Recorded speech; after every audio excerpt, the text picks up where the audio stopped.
this is Clint from the Farmer's Grove, and I just want to show you a technique that I'm using here in the new orchards or food forest.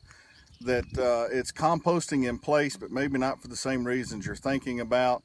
It's a very simple way. I have an abundance of supplies here, so I'm putting them to work, and I'm going to show you what this is, how I'm using them, why I'm using them, and different things like that. So hopefully you can gain something from this, and you know, when you're doing your own food forest one day, or you're doing it now and you see a bare spot or something that's not growing good, well, go do this in there and watch what happens.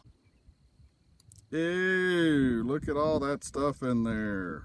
It doesn't exactly smell the best. It's not that ripe, but it does have a nice vinegary odor to it. This is one of the trash cans. I've got 3 of these. I'll have to empty them out about halfway to get them on the Jeep when I go pick them up from Harvest Groceries. Really appreciate them doing this. Some of these, this is some of the new stuff. The new trees that I've replanted are starting to leaf out and flower out, which is always exciting. But in between these trees, what I'm doing is I'm putting down a layer of wood chips, and then I'm putting down a layer of the stuff in the trash can, then a layer of wood chips, a layer of stuff in the trash can, a layer of wood chips. And it ends up being about 3.5, 4 foot tall. And it looks kind of like a beaver house or a muskrat hut out here in the middle of the orchard. And I'm just going to let it eat. Now you'll notice there's pineapples, there's some oranges. You can see them definitely in here.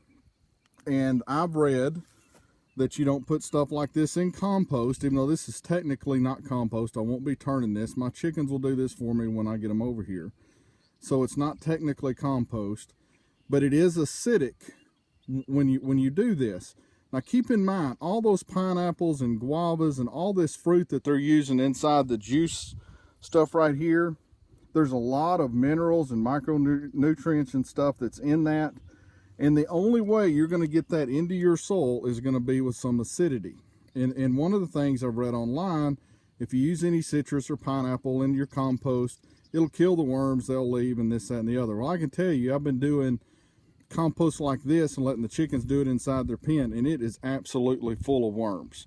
So I don't know the volume of citrus people are talking about to have issues, but I'm not seeing it here. So I'm just gonna put another trash can of wood chips on top, put this trash can of stuff on top of the wood chips. Another thing of wood chips will be fairly high, and I'm just gonna let it eat, and it's gonna slowly feed the soil all summer long, and it's going to put a lot of minerals and nutrients in the soil, what I definitely need here, because this land has definitely been abused before I just got it.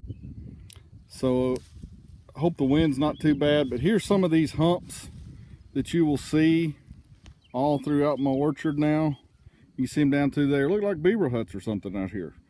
But they're in places that when the chickens come and they scratch all that out, it's going to put so much fertility and minerals and stuff like that around these trees. It's really cool, and it's not going to be that noticeable once all this other stuff that's under the straw is up, because it's going to be a jungle of stuff in there. So it's not going to be that noticeable. I don't think they look that bad anyway, but they are kind of strange when you're looking at the small trees right now.